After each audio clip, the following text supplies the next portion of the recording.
Nous sommes là donc avec toutes les actualités qui ont émaillé la semaine en ce qui concerne bien évidemment les sports. Et aujourd'hui, comme vous le savez, nous allons parler des éliminatoires de la Coupe du Monde 2026 qui va se jouer au Canada, aux États-Unis ainsi qu'au Mexique avec la zone Afrique qui nous intéresse bien évidemment sur les léopards de la République démocratique du Congo qui ont effectué deux rencontres au courant de la semaine écoulée. D'abord, c'était face au Sénégal, score du match un but partout. La RDC est allée arracher ces matchs nuls du côté du stade Abdoulaye Wade face au Sénégal. Et puis, une victoire difficile mais très importante pour la RDC. C'était face au Togo, un but contre 0, but marqué par Elia Meshak à la 6e minute des jeux, ce qui a fait donc que la RDC puisse arracher 4 points sur les 6. Et alors la question que nous allons devoir poser aujourd'hui est celle de savoir est-ce les léopards de la RDC ont-ils convaincu après les deux matchs joués?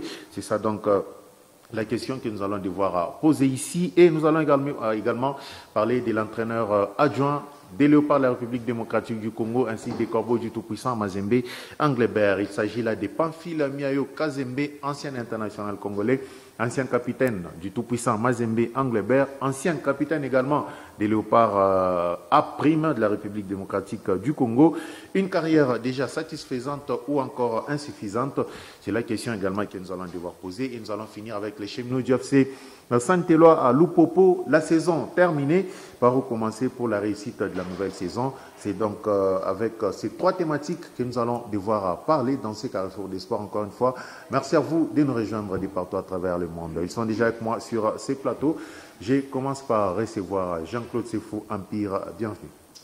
La porte est la mieux fermée et celle qui est grandement ouverte. Bien dicton populaire. Bonjour les masters, bonjour à tous. On peut connaître les indications.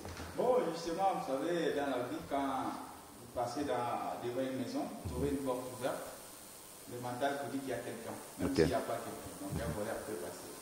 Quand il la trouve fermée, il y a une curiosité sur ici, je casse, j'entre, et donc il y a probablement personne pour pouvoir trop s'inquiéter. En tout cas, c'est quelque chose de très bien. Il faut toujours savoir comment retenir certaines choses. Moi, des fois, je me pose la question de savoir comment il fait pour avoir tous ces détails, tous ces proverbes, toutes ces citations nous venant de l'Afrique. En tout cas, c'est une très bonne chose. Nous sommes très contents. De l'autre côté, en face de lui, Franklin Deboé. Bienvenue. Le présent des uns, c'est l'avenir des autres. Il dit aussi un dicton populaire. Bonjour estimé Prince, bonjour estimé Jean-Claude, bonjour également à tous ceux qui sont en ce moment branchés sur, en tout cas, notre télé pour consommer sport. On l'espère bien qu'ils vont passer un excellent moment de télé sportif. L'avenir des uns, les présents des uns, c'est l'avenir des autres. Sincèrement, ici, on donne juste un conseil à ceux-là qui se retrouvent au présent. Il faut toujours mettre en tête que demain, il existe. Alors, vous pouvez aujourd'hui être riche. Oui. Attention, vous êtes en face d'un pauvre qui peut aussi devenir riche demain. Cependant que votre futur peut aussi faire des autres que vous soyez pauvre. Donc, il faut toujours avoir des bonnes relations, et surtout les soigner. Parce que jamais demain n'a jamais été rassuré. C'est toujours, en tout cas, absurde. Voilà. Je connais un professeur. J'entre dans son bureau, j'ai fait une réclamation, alors il s'énerve et il me dit qu'il ne faut pas se jouer de moi. Tu es aujourd'hui ce que j'ai fait l'autre fois. Tout à fait. Ah bon? Mon présent, son passé, son passé. C'est compliqué. Aujourd'hui, vous avez, je crois, les ministres de l'économie qui est Moko Samba, voilà, qui était ministre, n'est-ce pas, de Bidia à l'époque où l'excellente, la première ministre était juste une conseillère dans son cabinet. Mais voilà que les paradigmes du présent a fait qu'aujourd'hui, vous avez une excellence Toulouka, qui est Premier ministre, cependant qui est Moko Samba, est ministre simple de son gouvernement. Donc ce sont là les paradigmes, les chiasmes, les paradoxes qui arrivent dans la vie. En tout cas, des citations très intéressantes et très importantes à ne jamais négliger. Il faut toujours retenir, c'est quelque chose de très bien. Avant que nous puissions parler des léopards de la République démocratique du Congo, quand vous êtes en train de voir sur ces images, on va d'abord revenir sur ces plateaux pour briefer un petit mot sur l'Euro 2024 U24 hein, qui a donné son coup d'envoi. C'était depuis le vendredi dernier avec la Mannschaft allemande qui a infligé une défaite puissante. Hein. C'était face à l'équipe de l'Écosse. Score du match 5 buts contre 1. Donc les Écossais ont été aidés par les défenseurs du Real Madrid, Antonio Rudiger, qui avait marqué contre son camp. Sinon, c'était un festival de buts, comme on l'a toujours dit, Jean-Claude, c'est fou. Les Allemands, quand ils se retrouvent dans ces genres de compétitions, surtout on se rappellera, lors de la Coupe du Monde 2014 face au Brésil, c'était devant femmes et enfants, 7 buts contre 1. Surtout moi, ce qui m'a plu, c'est la maîtrise au fait de la rencontre, de bout en bout. Ouais. Il y a beaucoup de faits qui tournent à leur avantage dès la 3e minute, le premier but, ça arrive à la 19e minute, le 3e, un autre 3e but avant justement d'aller dans le vestiaire. Et puis il y a les cartons rouges, même malgré à 11 contre 11, ils avaient une totale maîtrise, en tout cas de l'explication. Ils pressaient haut, ils avaient des bons contrôles des ballons, des belles percussions. Avec, quand vous avez justement, pour moi aujourd'hui, Toni Kroos, c'est un bonus. Hein. Moi, ça me peine de voir qu'il va arrêter, parce que juste après cet héros, il arrête sa carrière. Comme il a fait avec Real Madrid. Pour moi, c'est comme du bien beau, des vins. Il se bonifie tout simplement, et donc c'est passe laser, c'est passe qui transcende des lignes, il se passe tout. Je crois voilà, ils ont connu quand même une saison dernière compliquée, mais ils ont réussi à virer notre ami Hansi Flick qui a atterri du côté du FC Barcelone avec les nouvelles entraîneurs, Nagelsmann, avec des nouveaux joueurs, Gundogan et autres. Que l'Allemagne est vraiment bien garnie collectivement et est capable d'aller chercher ce titre à domicile. C'est parmi les collectifs les mieux battus, et le match d'hier m'a encore donné plus d'assurance de dire que voilà, ils ont un total soutien et peut-être aussi une maîtrise de cette compétition et de leurs adversaires. Alors, il faut déjà retenir ici que Franklin de Boé, l'équipe allemande, est déjà bien placée. Déjà, c'est parmi d'abord les favoris, hein, parce que quand on regarde dans cette compétition, il y a la France, il y a le Portugal, il y a l'Angleterre, il y a l'Espagne, il y a la Croatie, la Croatie également, qui n'est pas négligée. Voilà, donc je me dis que ça a été déjà une belle option qui a été prise par les Mannschaft allemandes, déjà dès l'entame de la compétition, quand vous jouez à domicile. Oui. Je crois que c'est le match qui va donner les déclics, parce que déjà les premiers jours annoncent les signaux qui sont vraiment...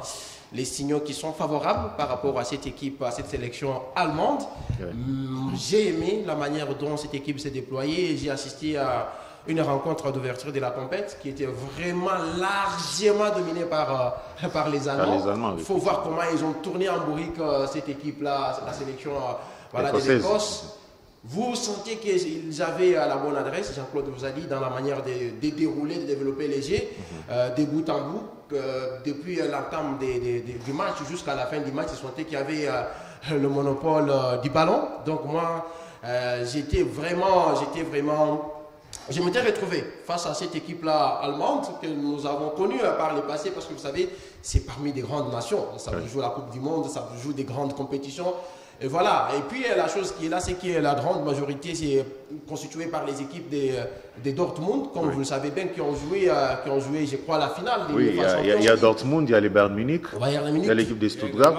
Il y a aussi Bayern Leverkusen. Tout à fait. Qui a fait aussi une belle campagne, voilà, en Bundesliga. Vous sentez que c'est une équipe de la Mannschaft allemande qui se retrouve en bonne santé, une sélection qui est là en bonne santé, qui n'a pas eu beaucoup de reproches. Donc je me dis que c'est déjà bien parti pour se qualifier pour la suite de la compétition. Donc, pour cette compétition, moi, comme vous connaissez, j'aime les belles histoires. Je fais du Portugal mon favori. Parce que Cristiano Ronaldo joue sa dernière compétition internationale et le foot lui doit ça. Comme j'en ferai aussi de l'Argentine. Surtout que récemment, ils ont joué un match amical où il avait encore marqué un triplé. Pour moi, je fais Messi, l'Argentine en Copa América, les favoris, Ronaldo, les Portugal. S'ils remportaient les dernières compétitions internationales de leur carrière, je trouve que les footballs les doivent ça, en tout cas ceux qui nous ont fait rêver. J'ai aimé le foot à cause de Messi et de Ronaldo. Ça c'est une très bonne chose. Donc, on attend jusqu'à ce que cette compétition va prendre fin. Sinon, elle se poursuit déjà ce samedi pour le dernier match du groupe A avec la Hongrie qui va jouer contre la Suisse. Ça sera tout à l'heure à 14h juste heure de Lumbashi, à 15h excusez-moi. Et puis à 18h dans le groupe B, l'Espagne entrera plutôt en danse avec la Croatie, et à 21h l'Italie jouera contre l'Albanie. Et déjà le dimanche 16 juin, match mais sûrement à suivre sur Héritage Radio-Télévision. Vous allez suivre à 15h l'équipe de la Pologne qui va jouer contre les Pays-Bas et la Slovénie à 18h jouera contre le Danemark et à 21h la Serbie en découdra avec l'Angleterre. On a vu également une équipe anglaise qui a...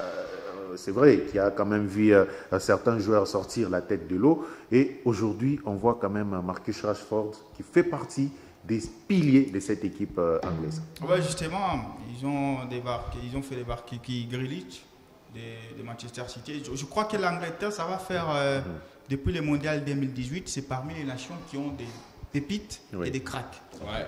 Mais c'est la mise en forme qui pose un peu problème. Vous savez, quand vous avez des galactiques à tous les postes, maintenant, les dilemmes, c'est qui défend. Parce que le football d'aujourd'hui, vous le savez, il faut défendre pour gagner des matchs. C'est vrai que vous pouvez mettre 5 buts, mais si vous ne défendez pas, vous pouvez aussi en prendre 6. Ouais. Donc c'est le dilemme, le grand dilemme de l'Angleterre, c'est qui défend. Parce que quand vous avez Phil Foden, il va dribbler, il perd les ballons, il ne va pas défendre. C'est justement une sorte de déséquilibre qu'il laisse. Mais je trouve que c'est là où la France gagne des points. Puisqu'avec Didier Deschamps, tu t'appelles Tchouaméni, tu t'appelles Kamavinga, tu t'appelles Kike ce soir, tu vas défendre, sauf peut-être Mbappé. Mais les autres sélections, c'est plus tout le monde qui veut attaquer sans défendre. C'est des équilibres-là. Ils sont pourvus à l'attaque, mais c'est pendant qu'il est dans la défense, ils éprouvent des énormes difficultés. Mais est-ce que quand on voit, quand on a vu des joueurs comme Jack Grealish, qui a fait une très grande compétition avec Manchester City, que ce soit en Première Ligue ou encore en Ligue des Champions, être débarqué la compétition, notamment les défenseurs Manchester United, Harry Maguire, également, qui a été débarqué cette compétition, ça ne surprend quand même pas. Bon, ça surprend vu ce qu'ils font en club, mais maintenant, les sélectionneurs se posent la question, qu'est-ce qu'il doit apporter en sélection?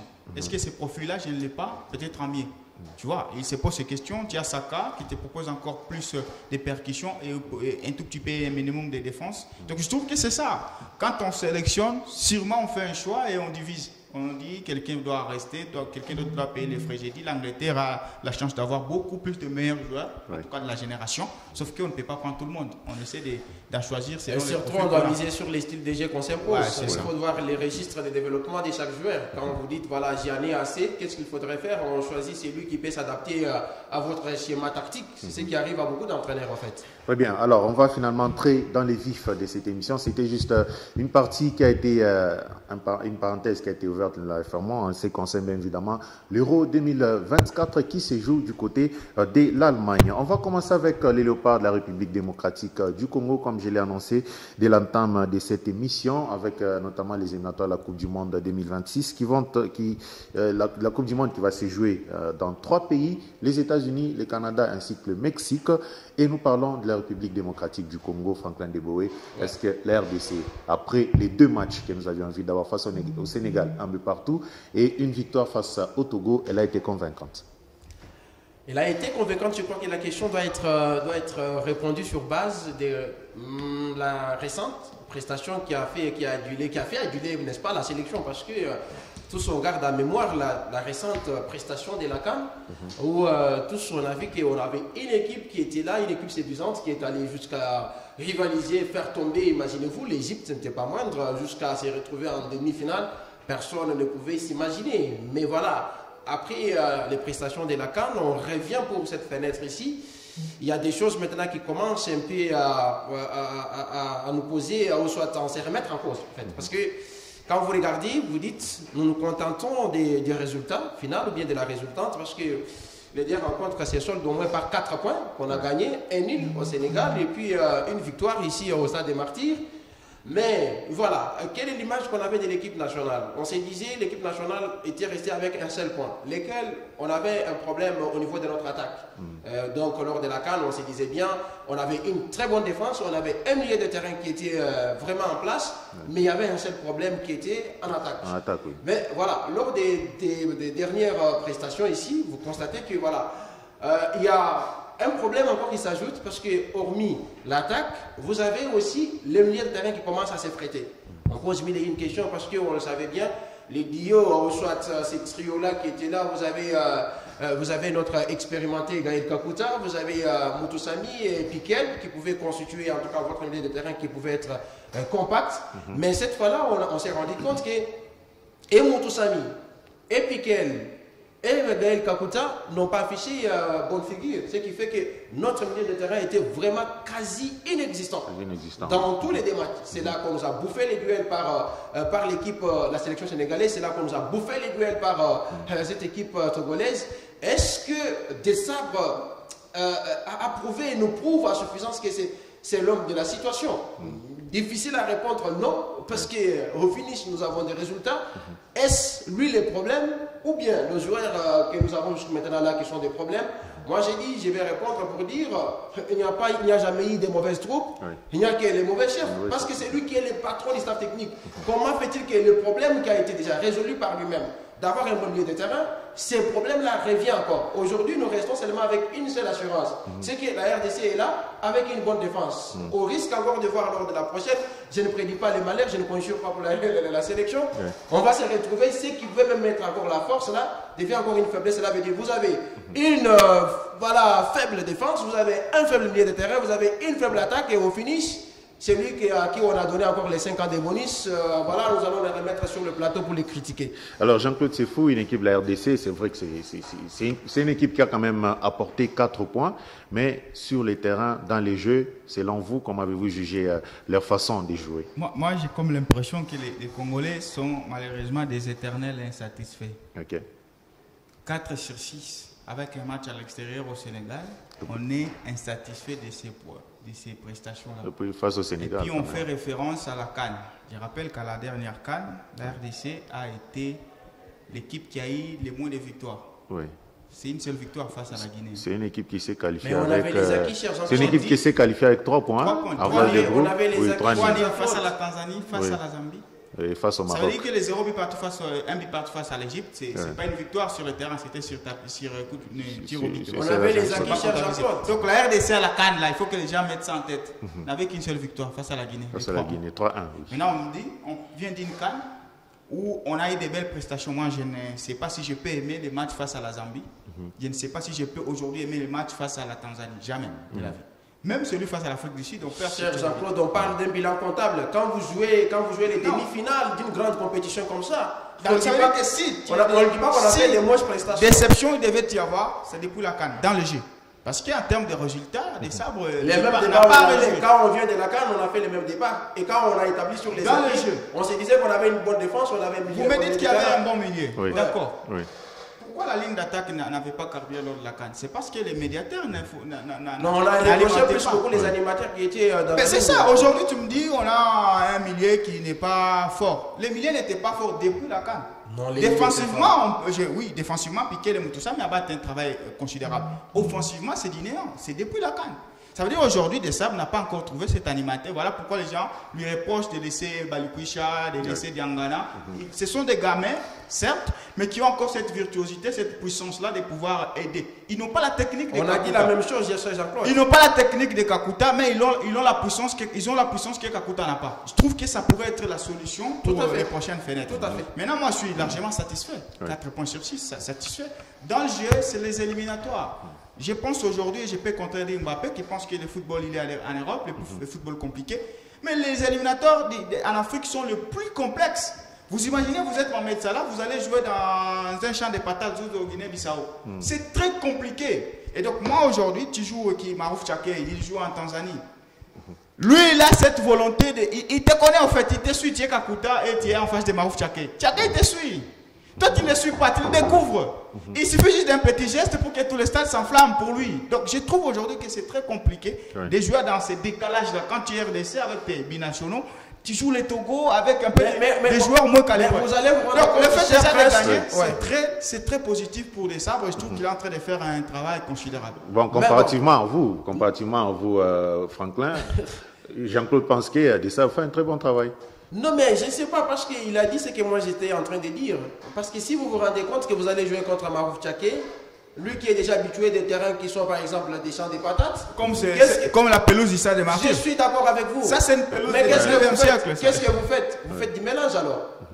Ça revient toujours à lui entraîner. Il s'est dit, je vais jouer contre, par exemple, contre des Togo, ils ont un Marouf Tchaké. Moi aussi, je vais prendre Claudie Likonza, il pouvait jouer aussi, il avait un rôle à jouer. Quoi, quand vous faites avec Kakuta, quand vous faites avec Gaël Kakuta, qui ne pouvait pas être à même n'est-ce pas, de se produire pendant 45 minutes, même pas pendant 30 minutes. Qu'est-ce que vous faites? Cherchez un garçon qui habite. Tu as été payé par les locaux, quoi. Non, pas payé par les locaux. Merci à vous. Moi, j'avais trouvé qu'ils ont de la place, en fait. Oui, Ils n'ont qu'une place. Ils ont de la place. Aucun joueur du championnat national n'a de la place en sélection aujourd'hui là. Non, aucun. Cher Jean-Claude, de votre œil, n'est-ce pas, du spécialiste en fait, quand vous regardez quel est le problème sérieux de la sélection aujourd'hui, c'est que nous n'avons pas un meneur de jeu. On n'a pas un garçon qui peut amener, n'est-ce pas, notre jeu vers l'avant. Mais qui anime maintenant? Mais bon, vous avez gagné Kakuta, mais après, quand vous avez gagné Kakuta et Likonza.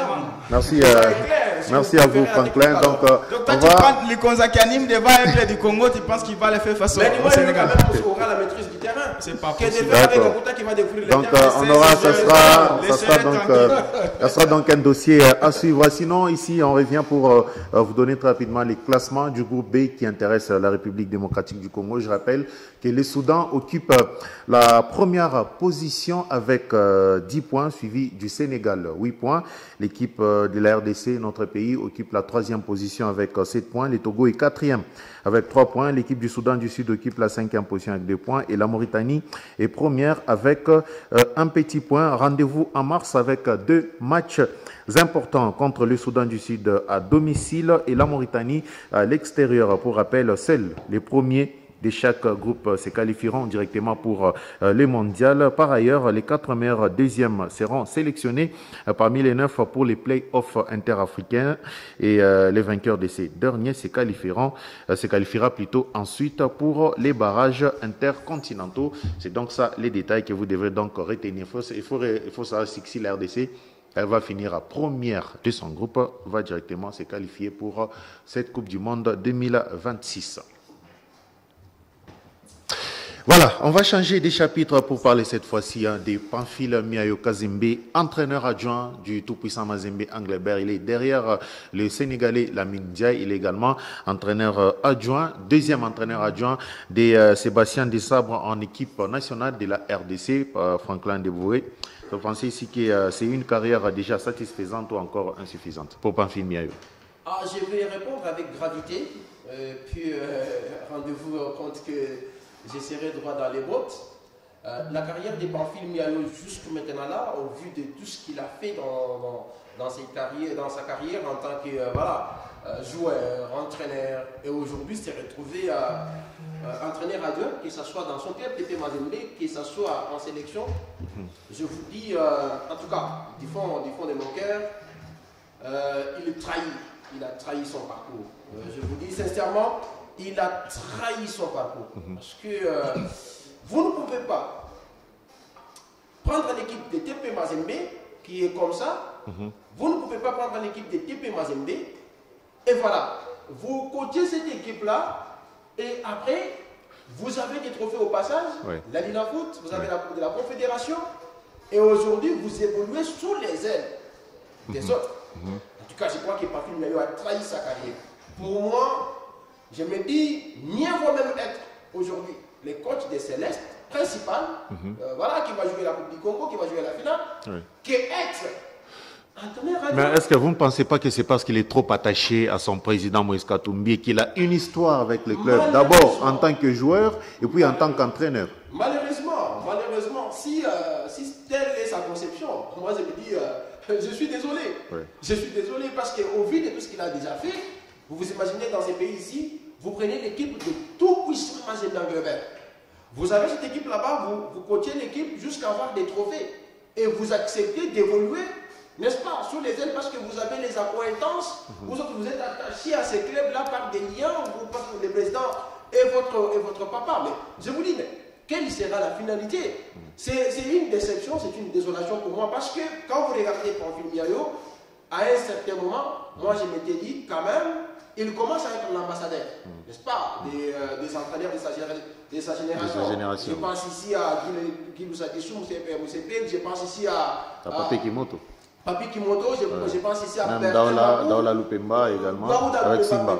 Je pense à ces gens-là parce que lui quand même avait déjà pris de la hauteur. Mais vous vous imaginez aujourd'hui, lui qui avait pris de la hauteur, même à un certain niveau, du vivant des Andy, Magloire Foutila, paix à son âme, on vous dit que, voilà, en interne, lui était titulaire, mais officiellement, c'est Adi Magloire Foutila qui était titulaire de cette équipe-là de DP Mazembe. Moi, je me dis, pour la carrière, tout ce qu'il a déjà fait, son parcours, son palmarès, son CV, les backgrounds, les consorts, aujourd'hui, accepter d'évoluer sous les ailes de notre entraîneur, que ce soit des Sables, que ce soit la Mindiaï, c'est une déception. Alors, Jean-Claude Sefo, est-ce qu'il a quand même une carrière satisfaisante? Ou encore, c'est encore insuffisant parce qu'il devait encore beaucoup travailler et faire en sorte qu'il puisse sortir la tête de l'eau? Non, c'est inachevé, c'est inachevé. La satisfaction, on la tire à la fin. Je crois que c'est quand il va se retirer du monde du football qu'il va maintenant comptabiliser ce qu'il a fait.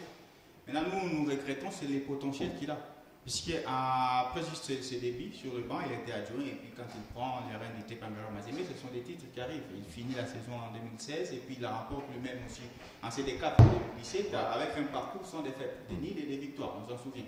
Donc ça veut dire à partir de ce moment-là, on a vu en lui une promesse. On se dit voilà, peut-être lui sera les porte-étendards, les nouveaux porte-étendards des entraîneurs locaux. Sauf que là, il a pris complètement. J'ai l'impression, c'est comme si non seulement il manque la personnalité, mais il a la peur de l'inconnu en fait. Il ne veut pas se jeter dans le vide. Lui, il aime l'assurance parce qu'il sait que le TP, peu importe, même s'il y a une crise et tout, tu sais quand même que le TP, c'est une institution qui te propose une certaine stabilité. Quand tu y es, tu as ton salaire, tu as quand même des joueurs, au moins, même un niveau souhaitable, des joueurs avec la foot. Lui, il a peur au fait de risquer. C'est que Papi Kimoto peut prendre facilement, il peut aller à Maniamagnon, un autre peut aller du côté de Simba de Colosi. Lui, il a peur de ça. Peut-être il veut conserver ce qu'il a déjà gagné, sauf que dans le football, ce que tu as gagné, c'est pour toi. Il faut maintenant gagner pour les autres, essayer de faire évoluer des joueurs, des jeunes joueurs qui sont dans d'autres nations. C'est ça, en fait, pour moi. Donc, Pamphile, aujourd'hui, il a le potentiel nécessaire. Moi, l'anecdote, elle est fâcheuse. Regardez juste l'histoire. À quelques exceptions près, Pamphile n'a rien à envier de la carrière de la Mindia. En tout cas, si vous regardez juste le deux, c'est vrai, il y a un qui a remporté la Ligue des Champions, qui est parti en Coupe du Monde, d'accord. Mais en tant que coach, il y a aussi des titres de Coupe des Confédérations.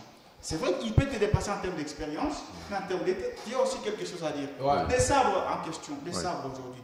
Sa grande performance, c'est les demi-finales avec les Léopards. Il a fait 6 mois au niveau des pyramides des sabres en club. Il n'a rien réussi. Ça veut dire aujourd'hui, même des sabres.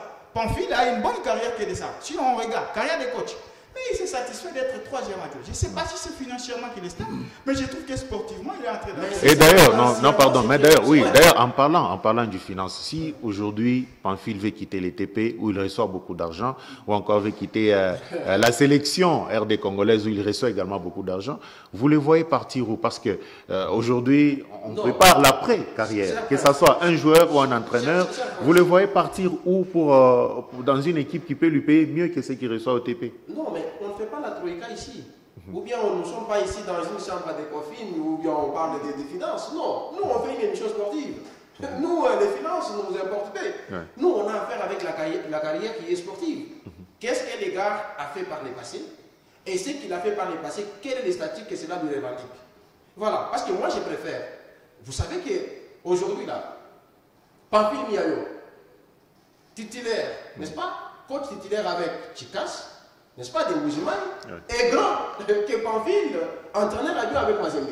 Pourquoi? Parce que, imaginez-vous que nous sommes tous les managers ici, on nous a envoyé pour piocher un entraîneur ici en RDC. On vous envoie, triez-moi un entraîneur.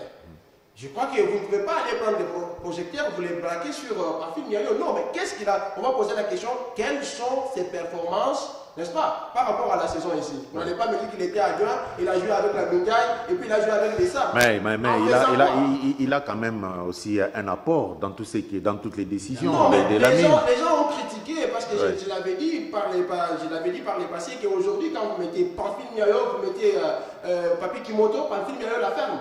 Parce que Papi Kimoto, d'ici là, ils vont commencer à jouer la Ligue des Champions. Ce n'est pas moi, en tant que titulaire d'ailleurs. En tant que titulaire. Mais Pamphile va se contenter aussi de jouer la Ligue des Champions, mais cette fois-là en prenant la tablette de la Mindiaï. C'est très. Parce qu'aujourd'hui, ces questions de venir les locaux à la RDC, c'est l'identité des sables. C'est comme ça qu'on identifie un staff technique. C'est le titulaire qui endosse toutes les responsabilités. Les TP d'aujourd'hui, c'est les TP de la mine. Du coup, on n'a pas l'identité récente de Miayo. On n'a pas. Mais si vous voyez de quoi un club pourrait venir les recruter. Donc en termes de mercato, Miayo n'est pas un client, non, il n'est pas un produit vendable. Miayo, lui, il est intéressé. Il n'est pas vendable aujourd'hui, c'est difficile de parler de ça. Voilà pourquoi ça nous fait mal. Voilà pourquoi ça fait mal. Mais il faut retenir ici que Pamphile Miayo, c'est 2 Coupes du Monde des clubs, hein, d'abord en 2009 et 2010 en tant que joueur, et puis il a remporté la Ligue des Champions en 2015 en tant qu'entraîneur adjoint et 2016-2017 avec la Coupe de la Confédération en tant qu'entraîneur titulaire. Et aujourd'hui, il est revenu encore derrière l'équipe, derrière les Sénégalais Lamine Ndiaye comme son entraîneur adjoint. Espérons qu'ici, il va devoir prendre une bonne décision concernant la suite de sa carrière. On va aller très rapidement pour finir avec cette troisième thématique en ce qui concerne les Cheminots du FC Saint-Éloi à Lupopo. Après une saison terminée, Franklin Deboé, par où commencer pour la réussite la prochaine saison? Par où commencer? Il faut commencer par là où ça n'a pas marché. C'est ça, je crois que c'est ça la bonne logique. Et qu'est-ce qui n'a pas marché exactement dans cette équipe? Qu'est-ce qui n'a pas marché? Je vais encore répondre avec gravité. Ce qui n'a pas marché, c'est que l'équipe de Lupopo n'a pas eu un staff technique à la hauteur des ambitions. Et je crois que pour trouver des solutions palliatives, il aurait fallu que les staffs dirigeants, les comités décisionnels des cheminots puissent penser comment on doit se dire au revoir avec Mohamed Magashouba, les Maliens. Mohamed Magashouba, les Maliens qui n'a rien fait, même si on qualifie l'équipe, n'est-ce pas, pour jouer la Coupe de la Confédération. Mais je crois que les bilans comptables fait preuve que les gars n'ont rien fait. Okay. N'a rien fait. Quand vous regardez autant des matchs nuls, ce n'est pas sur base des matchs nuls qu'on doit dire que voilà, on avait un bon staff technique. Donc il faudrait qu'on puisse revoir les staffs techniques et puis quand même réajuster, voir certains joueurs qui n'ont pas été à la hauteur aussi, parce qu'on les a dit, les Massakidi, les Jonathan, je crois, les Jonathan Massakidi, je ne sais pas, les Massini Dibois, il faut voir tous ces joueurs-là, il faut en tout cas s'en débarrasser. Et puis maintenant, parce qu'il faut faire un mercato ciblé. Ciblé, cela veut dire que vous avez un problème en attaque, trouvez un autre appui en attaque, vous avez un problème dans les milieux de terrain, trouvez encore un élément. Et puis dans la défense, c'est là que ça se souhaitait. Là, on peut être d'accord avec Jean-Claude, parce que Peter, Ikoyo, IMB avec Mokosi Banzeki, ça n'a jamais été une bonne charnière. Donc il faudrait qu'on puisse revoir dans la défense, mais priorité des priorités avec je dirais, les mots appuyés. Il faudrait que l'on puisse s'en débarrasser des Maliens. Il a montré, en tout cas, il a prouvé ses limites. Alors Jean-Claude Sefou, 3 fois de suite en Coupe de la Confédération. Et jusqu'aujourd'hui, vous pensez toujours qu'il y a encore des histoires à arranger dans cette équipe de Lupopo? Moi, c'est le contraire. Malgré les performances en Ligue nationale de football lors de la phase classique, il faut le souligner. Oui, tout le contraire des Franklin. Par contre, pour moi, Magashouba te propose une expertise souhaitée, mais le contraire, c'est que posez-lui chez vous comme DT. Le Lupopo, c'est par manque d'ouvrir. Ça veut dire les 11 de départ, quand il joue, il a peu perdu en fait. Le Lupopo n'a jamais perdu en première période, si vous regardez tous ces matchs. Okay. C'est quand il y a remplacement. Ça veut dire que les joueurs qui rentrent en jeu sont les plus mauvais. Il a parlé des Massini. Tu ne peux pas finir les 11 toute la saison avec les mêmes 11. Oui, mais même. Tu n'as pas mal de tourner l'effectif. Mais Massini, Masakidi, c'est des joueurs qui ne devaient même pas porter les jaunes et bleus. Ça veut dire que tu donnes à Magashouba, c'est vrai qu'il a ses défauts. Mais on a vu juste à la fin de la saison ici, Massamba qui a quand même joué quelques matchs en tant que titulaire. Il se blesse à chaque contact. Vous connaissez, vous avez été avec lui, Massamba, il se blesse chaque fois. Donc je me dis aujourd'hui, le problème de Lupopo, c'est le niveau des joueurs. Lupopo a une doublure qui ne peut même pas jouer au niveau des FC Tanganyika. Je vous dis, la doublure là, Masakidi ne peut même pas gérer donnez-lui des joueurs qu'il faut, il va vous battre. Aujourd'hui, les 11 de Lupopo, quand ils commencent les matchs, ils encaissent rarement. C'est quand l'entraîneur il y a une fatigue. Je vais maintenant tourner l'équipe. Et voilà, il y a maintenant des joueurs qui viennent vous favoriser. Donc c'est ça. C'est le niveau des joueurs. C'est comme un débat avec Vitaclair.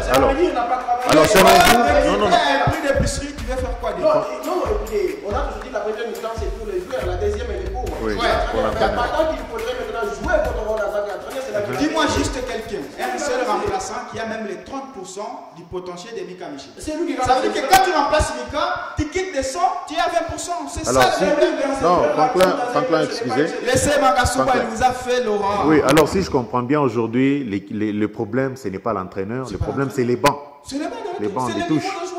Ok. Comment voulez-vous faire gagner une Linafoot avec un joueur qui touche de lui-même la main, les ballons? Les débats ont un problème. Les bancs techniques. Donnez-lui les matos qu'il faut. Les staffs techniques et aussi la profondeur a un problème. Voilà, donc il faut retenir que la saison va débuter au mois d'août. Hein. La saison va débuter au mois d'août, sachant bien... La manière dont nos clubs fonctionnent, c'est ridicule. C'est ridicule. On ne donne jamais des congés comme ça au staff technique. Hein. Et ils doivent rester, ils travaillent sur le mercato. Oui, mais là, ce sont les secrétaires maintenant qui sont les patrons, les entraîneurs chez eux. Bon, attendons la saison prochaine, les débuts, et voir ce que le Popo va nous proposer comme un mercato, avec notamment, parce qu'ici au Congo, il y a des très bons joueurs, c'est très attendu en tout cas, on espère bien. Sinon, c'est la fin de cette émission. Merci à vous, Jean-Claude Sefou. Tous mes sentiments sportifs à vous. Merci également à Franklin. Merci Prince, mais il y a un silence complice du côté de notre football. Il y a des choses qui se mijotent, on aura le temps d'en parler, que voilà, on risquerait de garder ceux-là qui ont presté la saison dernière en ajoutant quelques-uns. Donc les nombres risqueraient encore de monter. On garde les mêmes formats, mais ça souhaite aussi dans le Bombashi Sport. Je vous dis, c'est terrible. Merci à vous. Ça donc, dans le Bombashi Sport, on va encore revenir. Il y a des pétitions qui ont déjà commencé. On aura tous les détails. On aura tous les détails en Ligue nationale. J'ai salué quelqu'un qui nous a suivis, c'est une dame très fidèle. Maman Lydie Katenge, qui nous a suivis de quelque part. Merci également à Herman Côté-là qui nous a réalisé. On vous retrouve le samedi prochain. Ça sera avec un autre numéro des Carrefour des Sports. D'ici jusque-là, nous vous souhaitons un très bon week-end en compagnie de nos programmes. Madame, Messieurs, votre fidélité nous honore.